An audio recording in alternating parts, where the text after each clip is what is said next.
my name is Chad, and this is my coworker Gian, and we work at a company called Horangi. So we're just going to quickly introduce kind of what our company is, and also we're just going to talk very generally about the security implications of working with companies or projects related to cryptocurrency. I myself, I've been in crypto for a while now, and I love it. So security has become a priority for me for both professional reasons and personal reasons. So I'm very passionate about it. I think Gian is going to introduce our company to get us started. So if you can go ahead. Well, as Chad introduced me, my name is Gian, and I work as a customer success manager in Horangi. Yeah, that's my story. Horangi is a cybersecurity company based in Singapore. Although we are a startup company, we already have like 7 offices in Philippines, Singapore, Korea, and other countries as well. And also, although we just developed our startup last year, we already have 42 employees currently.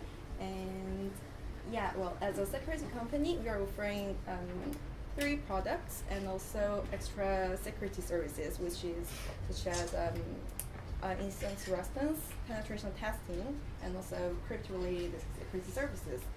Yeah, these are the main services we offer extra. And the brand name Tiger, the Horangi, which is the tiger means. Sorry, I'm so confused. What was that other definition that you gave me in the office? So don't use that. I'm not going to tell about the story, but as you know, not sure that you guys are familiar with Korean, but Horangi means tiger in Korea. And as our co-founders, they met in Korea the first time and they knew each other. So they decided to use it as the tiger is kind of symbol of guardianship in Korea and hunts the devil or evil spirit. And they decided to use it as we hunt attackers or hackers. Yeah, that's the basic introduce of our company, and I'm pretty sure that Chad gonna present a good pitch about security services, I guess. Great.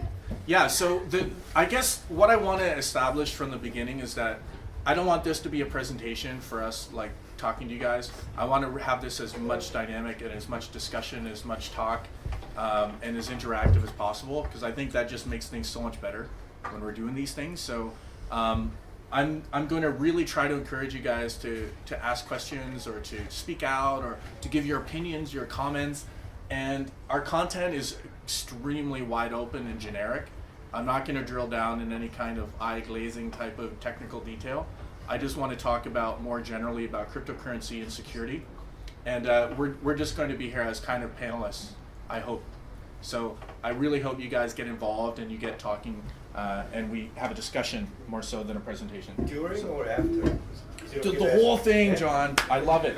I love it. So yeah, just talk. Just say something. If you have anything to say at all, please let's say it, because the one thing I've noticed about the Bitcoin Center, it's about a community. And although we're a company in Singapore and we have really great products, most of our customers are banks and financial institutions, whatnot. But we're also about the community. So I hope to meet and talk and form a discussion. So that's why I love the Bitcoin Center. It's more about the give and take in the community. So thanks very much, Dion, for introducing. So these are just very broad topics. So again, I hope to start a discussion on these topics. So we're going to talk about governments, more so about the regulatory frameworks that certainly Korea is going to consider how to regulate cryptocurrency going forward. We're going to talk about individual security.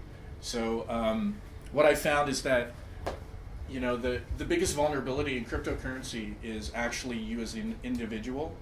It's not necessarily the bank or it's the exchange, but quite often the individual is the primary attack vector. So we're going to talk about the individual. A little bit about smart contracts, more so because ICOs have become very fashionable on Ethereum and other ledgers. So we're going to talk about smart contracts, and then we'll finish up with a little bit of eye-glazing application security stuff, but may not be too bad. So yeah, just to get started. So governments, I just want to talk a little bit about Korea and Switzerland. I think they're very similar in some ways, but also very different in the way they approach cryptocurrency. So we're going to talk about that.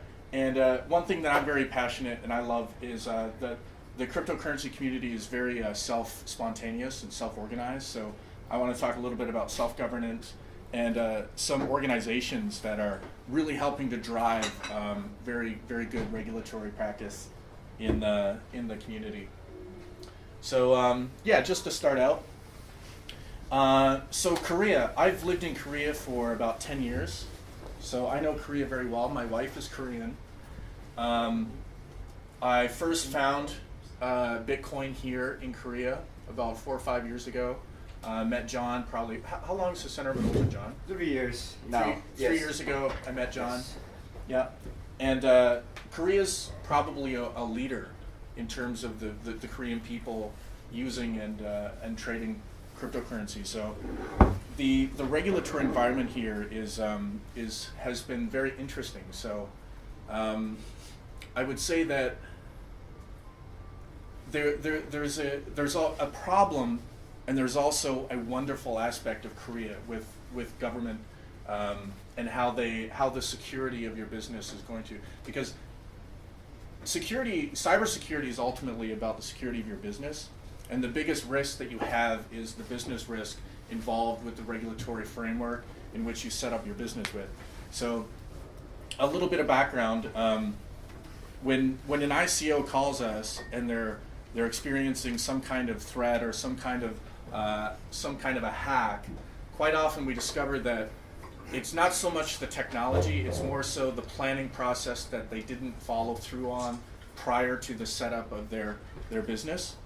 So I often consider government and the legal aspect as critical to cybersecurity, because if you start on the wrong foot from the regulatory and the legal framework, then your project is just going to follow on a very risky path, right? So I quite often start with the regulatory and the legal in terms of the policies that we advise on from a consultative aspect.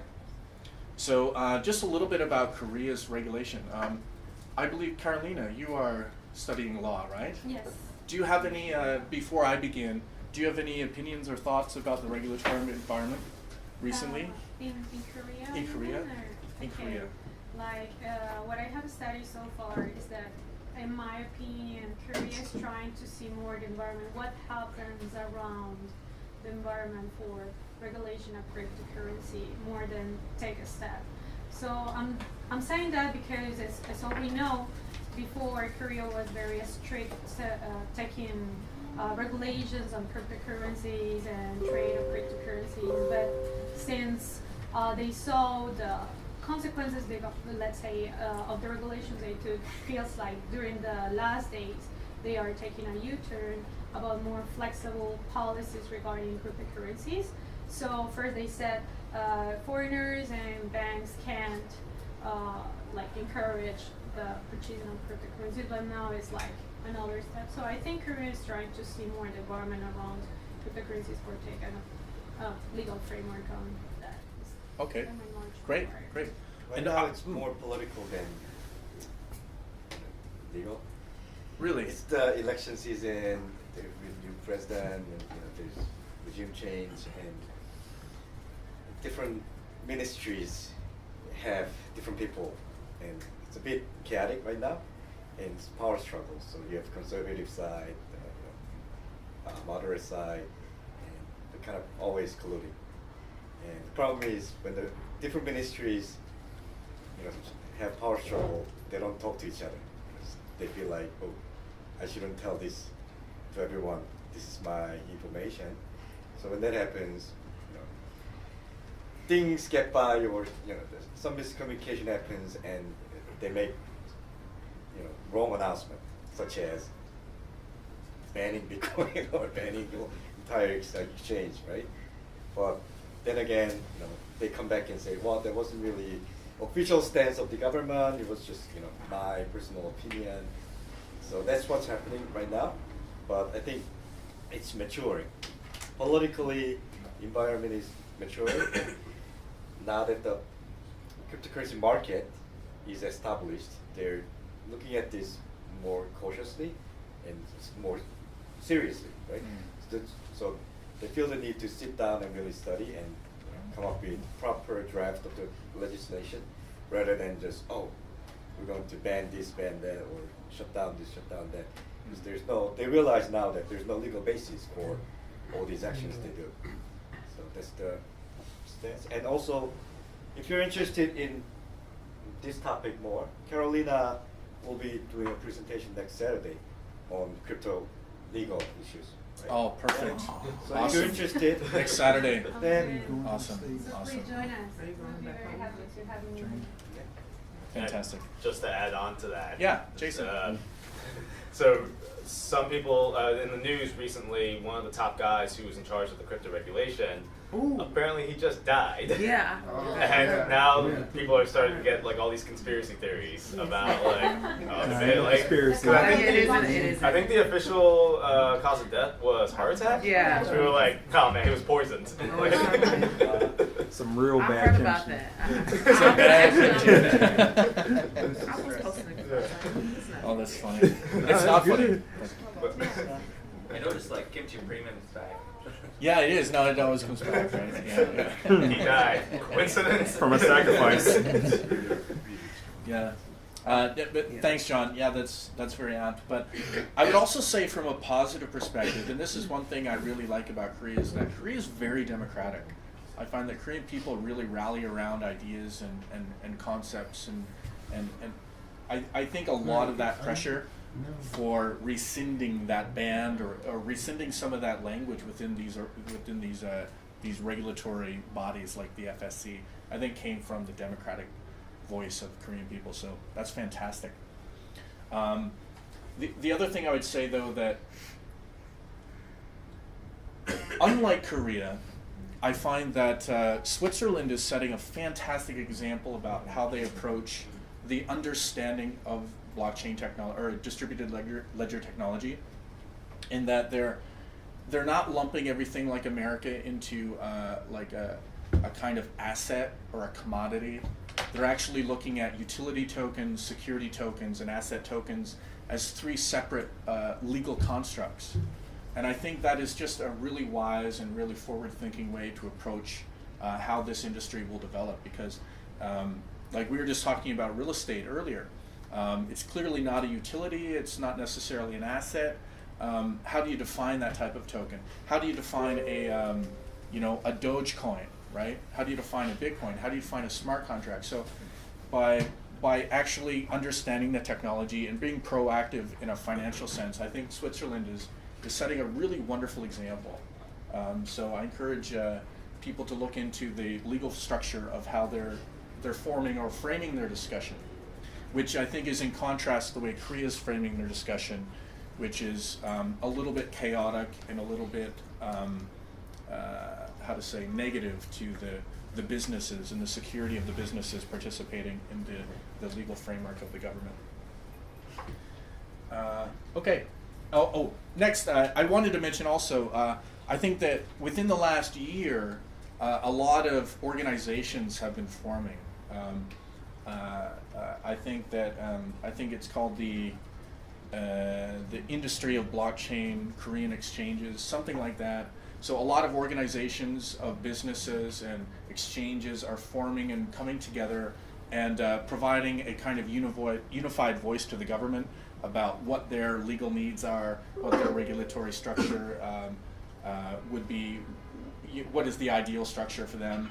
So I think this idea of self-governance and the associations of businesses and participants, I think this is really healthy for how governments can perceive the industry and the technology. So I really encourage the associations and the self-governance of the industry from a business security perspective. I always, whenever I talk to people, if I'm talking to an exchange about their cybersecurity, I always have to start with the individuals, because there's so many aspects to individuals that security becomes an issue. So in this section, we're going to talk about communities of individuals, such as all of us, and also certainly the virtual communities on Telegram or in WhatsApp or Slack, all of those types of communities. There's enormous security implications within how those people are interacting, and it culminates into this security idea called social engineering. So how do people attack communities of individuals? So we're going to talk a little bit about that, social engineering. So the first thing is community, right? So we all know if you want to start an ICO or you want to develop a decentralized business, you need to form communities, whether it's an open source project, whether it's a group of people potentially going to participate within your community. There's enormous there's enormous individual security concerns related to communities. So, for example, let's say you have Bitcoin on your phone, right? You lose your phone. Where's your phone? You don't only lose your phone, or you don't only lose the crypto on your phone. You lose your email. You lose access to all the people within your community. So the individual is so critical about cybersecurity. So being aware, if you're going to have crypto or if you're going to operate in a decentralized financial community, the individual becomes a primary attack vector. It's no longer the bank. It's the exchange, but even when people are attacking the exchanges, they quite often just exfil with the database and then start hitting all the individual users. So it's always about the individual as a primary security risk. So I always recommend that you as an individual try to think about security as a priority, especially when you have a phone or you have an email address. Put two-factor authentication on your emails. Always consider you as an individual is going to be the security risk, right? And I guess I'll just touch a little bit on social engineering. Does anybody know what that means? What is social engineering? I think my wife social engineered me into getting married with her. Korea is a social engineering all in itself.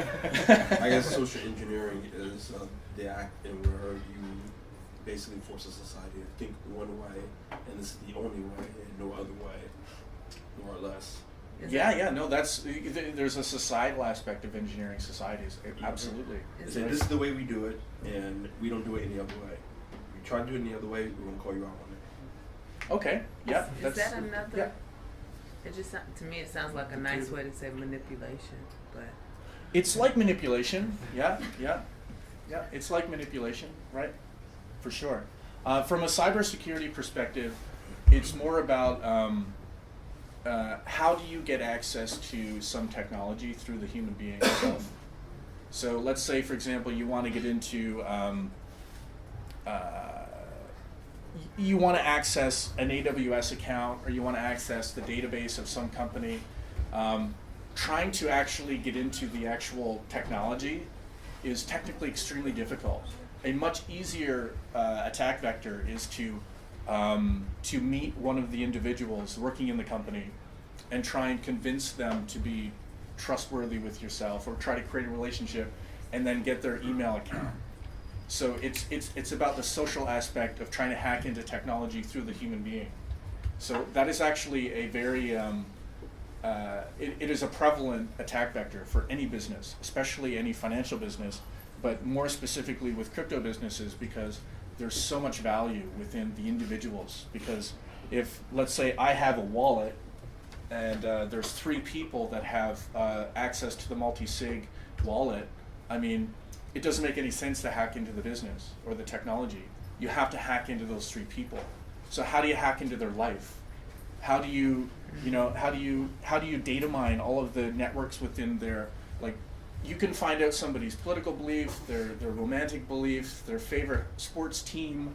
You find all of these psychological traits from the internet, and then you use that through malicious means to penetrate into their email account or within their social network. So social engineering is about getting access to technology through the human, and that is probably the biggest risk that crypto faces, is that we as individuals in a decentralized industry, we have to be aware of that, and we have to know that if we're in a Telegram group and somebody sends us a message like, hey, you want to double your Bitcoin with a message or something like that, that's, in a sense, that is social engineering, because they're not attacking technology, they're trying to attack you and the vulnerability or the psychological misappropriation you might have with greed or whatever it might be.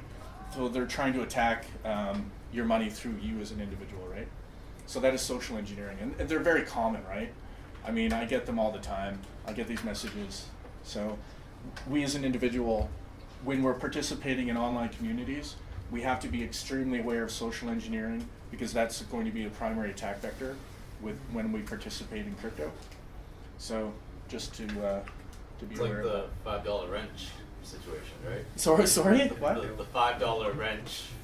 What is that? So basically, you have scenario A and scenario B. Scenario A, you have two hackers who are trying to hack into like some guy's accounts, like trying to do all this type of cryptographic hacking tools. But then scenario B, they're trying to hack into the guy's account, but they just say, hey, here's a $5 wrench. Let's just beat him until he gives us the password. Oh man.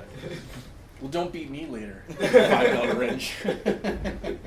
This sounds terrible. Well, I But guess, it's a very good point. Yeah. Very, very good point. I think the point is, if you have the same budget, like if I'm a hacker, or if I need to hack into someone's account or steal password, let's say I have half $500,000 budget, right, as a thief.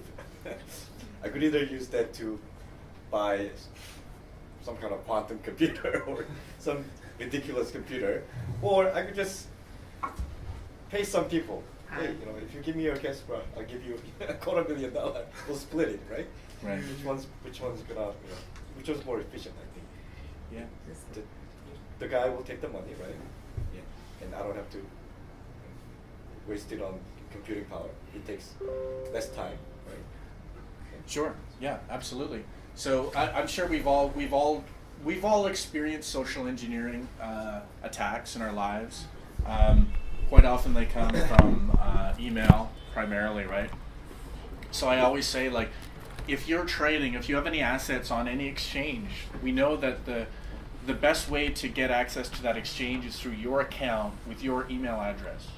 That is primary attack vector, right? So always put two-factor authentication on any email account that you're using for an exchange, right? Just please do that, because that just eliminates that entire problem. It also eliminates the password vulnerability stuff, right? So let's say you've got a weak password, or your password was exposed in a hack. LinkedIn got hacked in 2005, and on the dark web they published everybody's passwords, like millions of people, right? So you can just go there, like we do this, like we'll get a client come in, we'll say, okay, what are the vulnerabilities to my business? Here's the map of all of our AWS technology, and we just go and we can find his password on the internet, and we can log into his email address. We say, don't even worry about that. You as an individual are insecure, so you have to always consider that. All right. So we're moving a little bit quickly, so I'm hoping that there's more of a discussion here, but maybe I think Sean was here. Where's Sean? Hi. There he, oh, Sean's right over there. Oh, when did you come? Just got here 5 minutes ago. Awesome. Yes. So Sean, what do you think about Ethereum? What's I your like it. opinion? I particularly like Ethereum because everybody wants it apparently. On Telegram, I always get messages asking to send Ether. So, no, but on a serious note, I think it's pretty cool, but could use some development, I guess. Okay, that's interesting. Could use some development, right? Yeah. Or what do you got, Jason? What do you think? How's Ethereum doing these days? I think Ethereum right now is doing okay, but I'm very curious to see as what the other protocol coins are going to do throughout this year, and if they will overtake Ethereum. What would be an example of an up and coming Neo? ledger? Neo. Yeah. Neo, Quantum, like a Stellar, also. I say fiat. Fiat, because one of the reasons why Bitcoin and Ethereum is so powerful, because you basically need those two to buy everything else, right? In a lot of cases. But if a lot of people start saying, oh, well, you can just use fiat in some way, like, for example, USDT, not that itself, but something like that, then maybe that could weaken their grasp on our world, in a sense. Sure. Personal opinion, everybody. Personal opinion. Sean, what do you think about security vulnerabilities within smart contracts? I think I always thought one of the biggest problems about smart contracts is the name's kind of misleading, because it's not really smart, I wouldn't say, because it's basically you have a protocol and it's automatically executed and it's more efficient, but I don't think efficiency always equals security. Because you kind of want to have a look on how everything works, right? You don't want to just turn a blind eye and trust something completely. So that's my personal view on smart contracts. Okay, interesting. But yeah. But isn't that like how Ether Delta got hacked through a smart contract?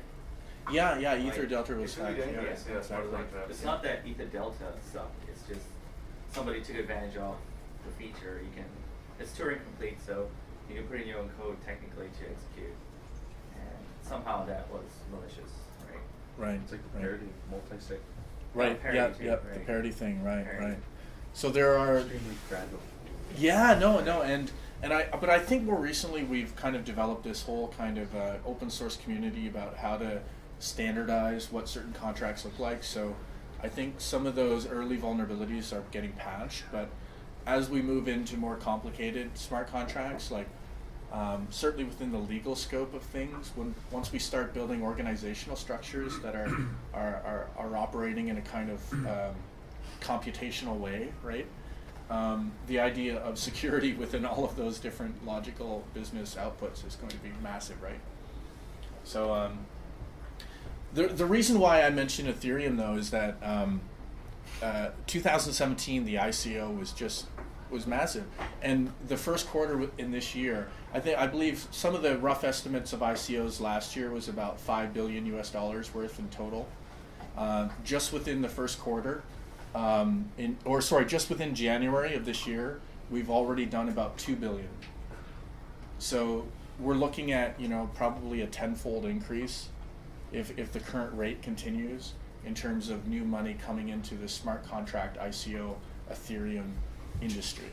So it's really exploding, and for us, we as a cybersecurity company in Singapore, we're getting enormous interest from new businesses, new startups that are desperate for security because they're startups and security is a critical thing for them. So it's incredible the amount of growth that is happening with smart contracts on Ethereum with ICOs. Chat, sorry. Yeah. Can I interrupt a little? No problem. Just yeah. a little clarification between, maybe for some of us, but difference between a token and a smart contract. Right. It's also something that I've been trying to figure out as well, even though I do understand sort of. Okay, Right, well. right. Basically, Yeah. What actually is a smart contract in a business context? Because I still can't wrap my head around what actually smart contract is on top of Ethereum. Oh, okay, great question. So, you're a token versus a smart contract. So, what is a smart contract? So, are you familiar with how Bitcoin works? Yeah. Generally speaking. Generally, yeah. Okay, so it's like data that is shared on a bunch of servers, and to update that data, there has to be consensus across all of those different servers, right? So it's a distributed type of consensus mechanism, right? So imagine the same thing, only you have a compiler of software, right? So, or you have a computer that has to run the same program on 1,000 different computers, and if the output is the same across all of those different computers, then that execution output is valid. It's just an if-then statement, right? Sure. Like- So sorry, go ahead. Yeah. One time I heard a Coke machine, a Coca-Cola machine is a smart contract. You put in a quarter, you get out a Coke. It happens like that every time, right? Sure. In a very simplistic Exactly. way. Exactly right. Now, what makes a smart contract on Ethereum different is that Coke machine has 1,000 different replications.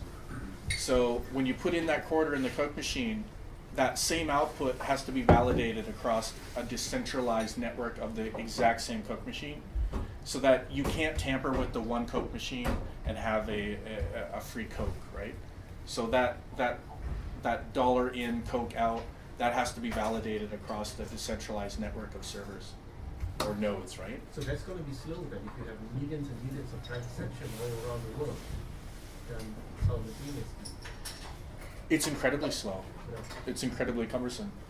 Yeah. Yeah, and that's a bottleneck that I think the one solution that they're working on now is a Raiden network, and I won't get into that. Maybe that will confuse the underlying ideas but the idea is to have you don't have to get consensus across the entire network. You can have small side, operations, pockets happening, right? That kind of only intermittently verify, right? So it's kind of like a second tier happening, right? So instead of exchanging coins, right, it enhances the whole platform into exchanging coins with stuff, like getting coins with Coke. Well, in the transaction in the DLT itself. Right. That's what you're saying. So the physical, there's nothing physical about it. It's entirely virtual. It's entirely digital. So an example of a smart contract would be there are 2 wallet addresses in the smart contract, right?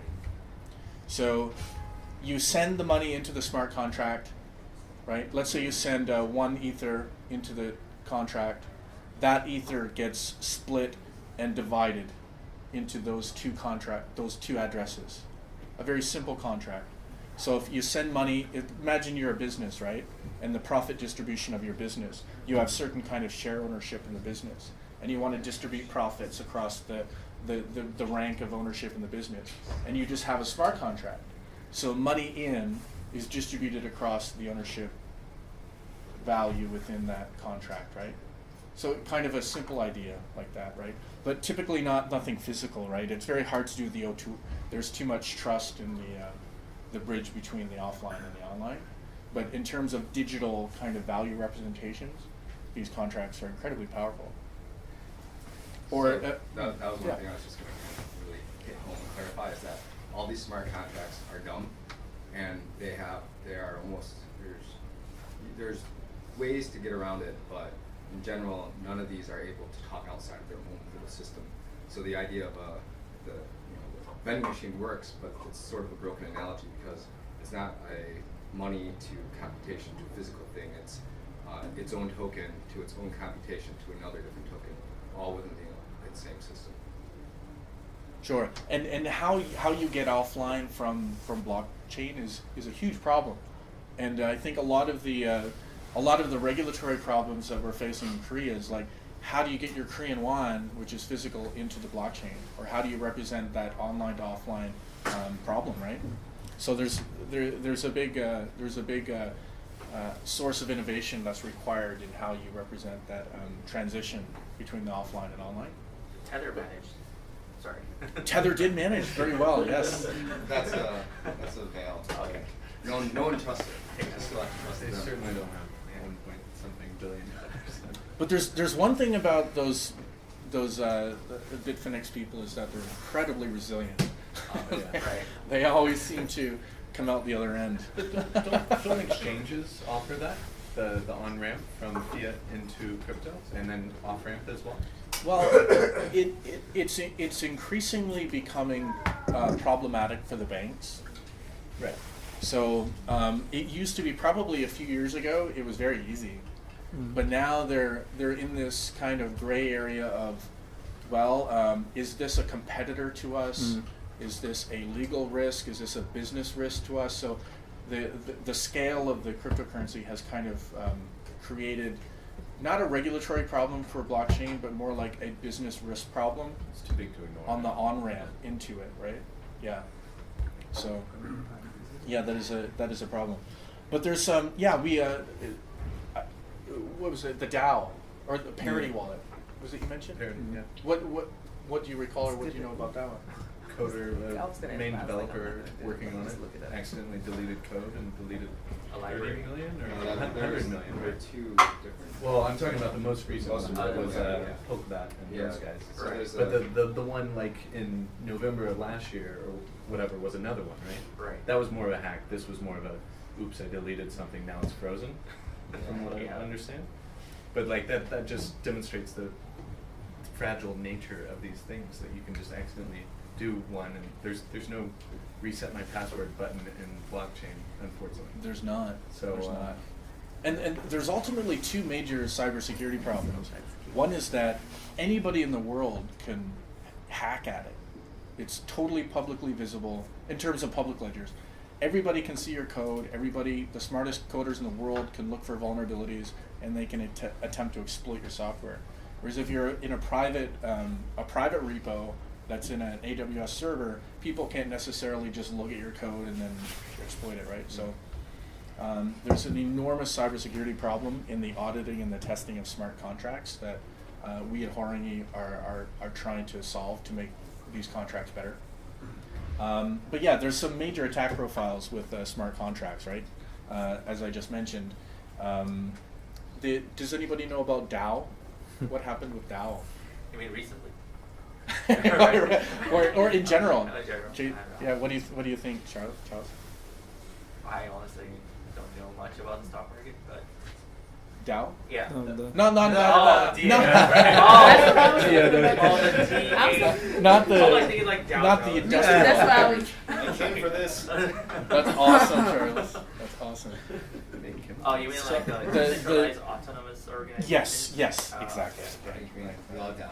The okay. Right, Right. right. Ethereum Classic. Does anybody know the story of that, or the general idea of what happened? It is the Probably birth of sure. it. Sungi, do you know about the DAO? What happened? Yeah, I don't know well, so you please explain that. No, it's okay. Can you No explain? problem. Yeah, I'll explain it. Right. So the DAO is it's a smart contract that attempted to become like a venture capital type of contract where input coming into the or ether, the value, the money coming in, the fuel, ether called, coming into the contract was to be distributed across different kind of startups, almost like a venture capital contract, right? And to decide which subcontract the ether would go to as an investment into the other contracts, the participants would send a vote into the contract, and the funds would get distributed accordingly.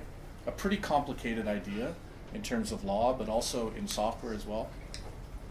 And the vulnerability was actually quite simple. It was, if anybody's a coder here, you know that hey Marissa, welcome. There's like a public variable, or there's a private variable in your software, right? So a simple coding problem, like exposing a function to the wrong scope within your class structure of the contract, that simple coding problem created the ability to lock and to disable all of that, the business logic of the contract. So I believe it was the kill switch, right? No, that was the parity hack. That was parity? In Yeah. the DAO hack, they were able to transfer all the ether to a different contract address, so that they were able to control all the funds. But the thing that allowed Ethereum to sort of get fix it by splitting their chain was they were able to. There was a clause within the contract that said that the funds were not accessible once they were moved for like 20 days. So that gave them 20 days to create the hard fork from Ethereum to Ethereum Classic. Awesome. What is your name? Sorry. I'm Jonathan. Jonathan. Awesome, Jonathan. Yeah, perfect. So yeah, the DAO was a big one, right? And it caused a big problem in that it was they forked Ethereum, right? So we have Ethereum Classic because of that. So it's a big one. So that's the other weird thing about Ethereum is that because the amount of money at that time was very substantial, the total economy. They had to quickly decide what to do with it. Given the market cap right now, it's pittance, but back then it was a significant chunk. So in order to keep their future, the ability to do proof of stake, they had to think about where to send the money or if to do anything. So with the Ethereum Classic chain, they did nothing. And so, but within that 20 days, I'll spare the long story, but they ended up splitting coins so that everyone is now using Ethereum, the new version, and the Ethereum Classic version is still going. That's the one that has Barry Siebert and a bunch of people are trying to do venture funding on that side.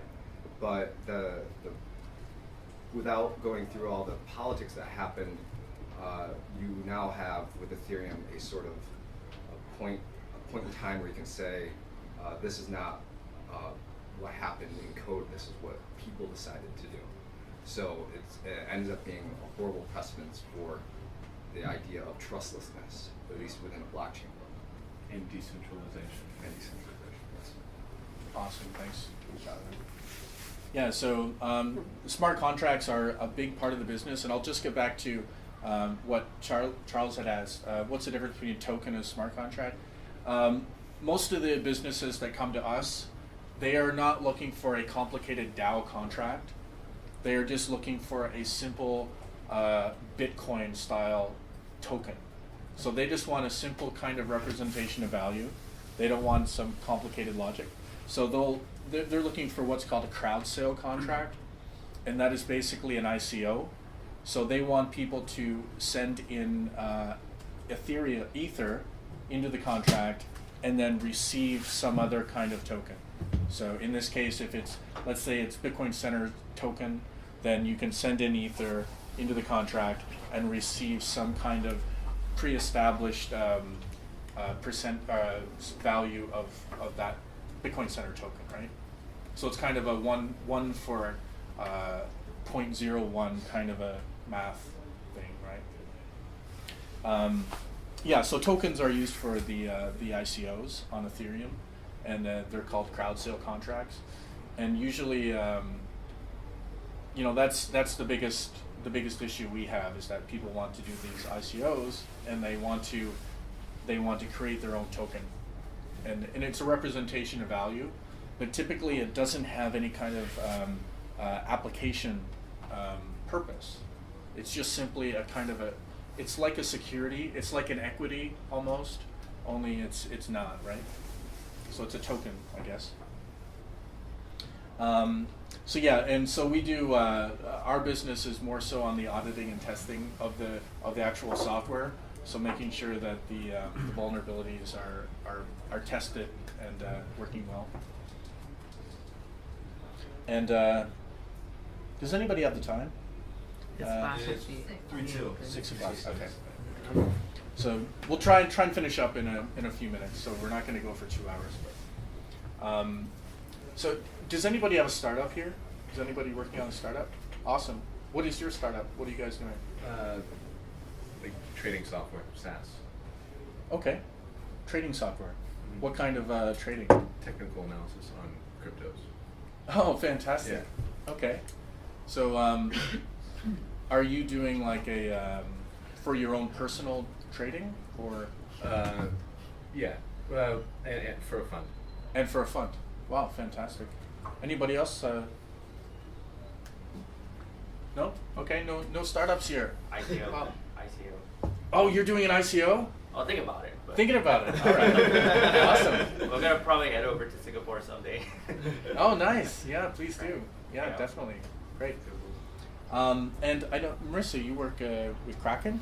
At an exchange. Yeah, okay. So she works at a crypto exchange. So another big source of risk for a business is the actual software application that is using cryptocurrency. So and I'm not going to take too much time here, but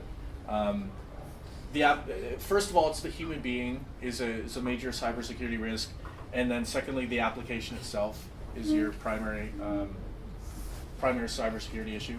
So common vulnerabilities with a blockchain application is that again, it's multi-factor authentication. So we all know that if you have if you want to make a withdrawal from a wallet, a web wallet, make sure you get authentication from the user's email address or using some kind of 2FA application like Google Auth or Authy. So having a multi-factor authentication solves a lot of cybersecurity problems.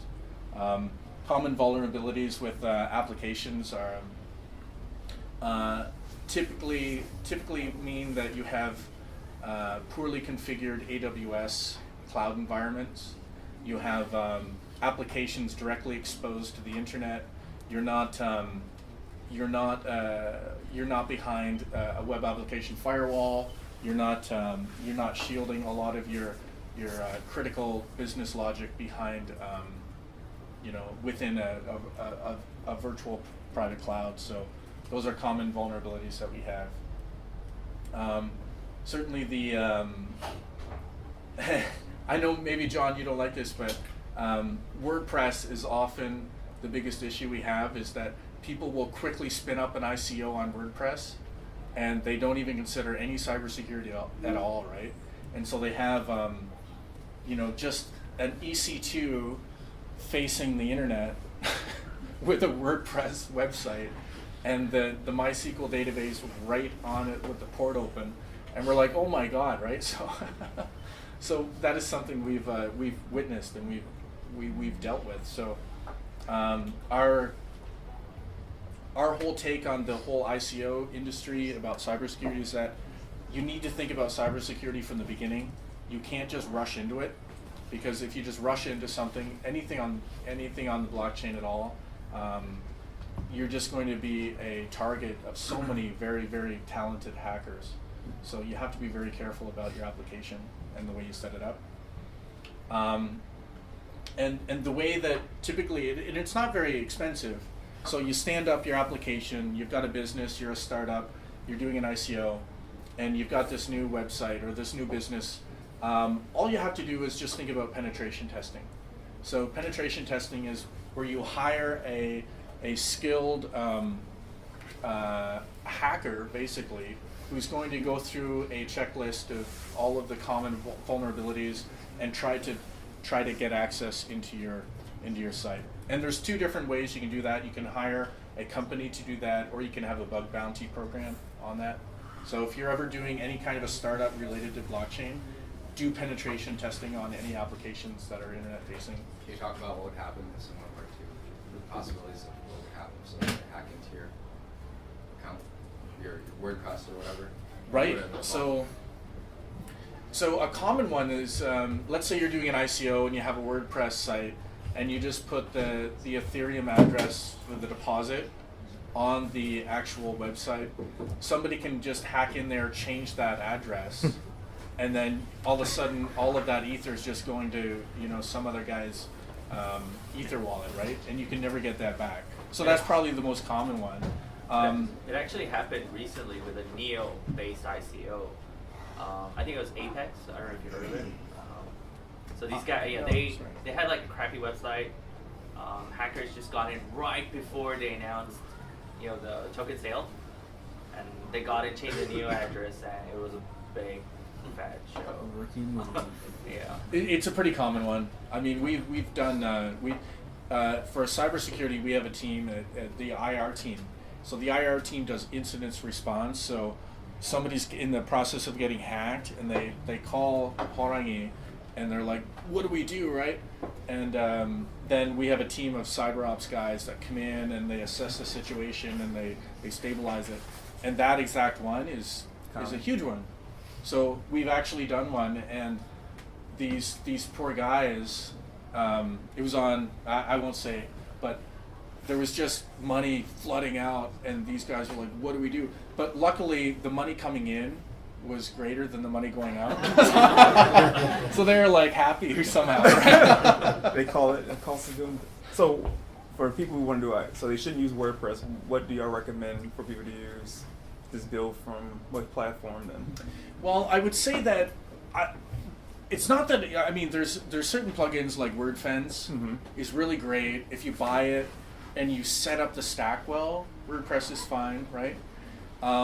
But I recommend don't use WordPress, because people typically think, okay, how do I just stand up a WordPress in one day, right? So people stand up a WordPress site, and they're like, okay, let's do the ICO, right? So I typically say avoid that quick to ICO process, and almost, 75% of the time that's a WordPress website that we see, right? So I'm saying just be very cautious if your idea is to stand up a WordPress website and do an ICO. So you have to really carefully think. But if let's say you hire a company, or you've got a team of developers, whatever, typically they're not going to do a WordPress website. They're going to do something like, just a plain HTML website on an AWS S3 bucket, right? Perfect. It's so much better than just having all of that EC2 vulnerability with the MySQL database and whatnot, right? I would suggest actually having bad security and replacing the address yourself and then saying you got hacked. What? Sorry, that's a scam that people do. You can just explain it?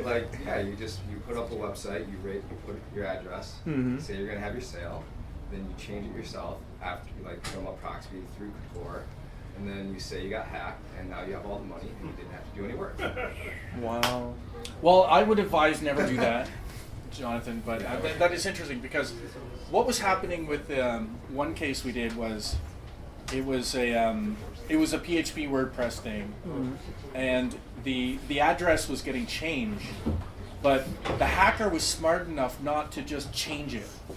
He would change it for a millisecond and then put it back, so that the actual people running the ICO didn't necessarily notice. So they were doing across all of these different attack vectors. They were very sneaky about the obfuscation of their attack, right? So they weren't trying to make it obvious. So there's so many different scenarios where that is happening, but I'd say the other biggest problem is not so much the loss of your Ether or your Bitcoin. It's when you have a database of people, and some hacker gets that database of people, and then they start attacking all of those people. That is the worst part, because then that is just a human tragedy, right?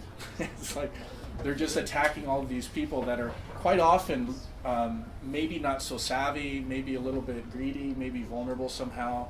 And that is the hugest risk certainly with using WordPress, because you have that MySQL database, right, with all the users potentially.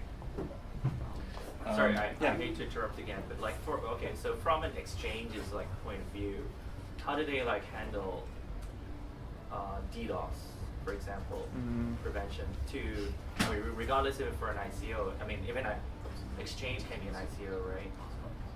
So what measures are really good to sort of prevent, I'll say, hackers from an exchange's point of view, to balancing scalability? Sure. Or just random question I have. Yeah, sure. So with scalability, definitely you want to look at cloud providers like Amazon's S3 bucket or CloudFront. So you're distributing your technology to geolocated areas, and that's huge for scalability.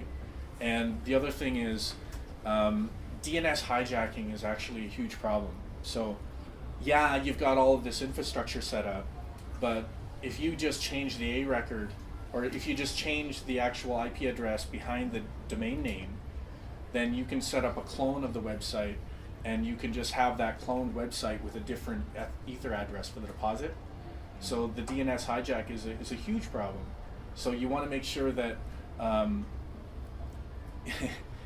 you have monitoring systems in place where you can actually verify that your domain name is referencing the right IP address that your stack is located at. All right, then. Sorry, one more. From the current existing exchange websites, which one, in your opinion, do you think is sort of well built?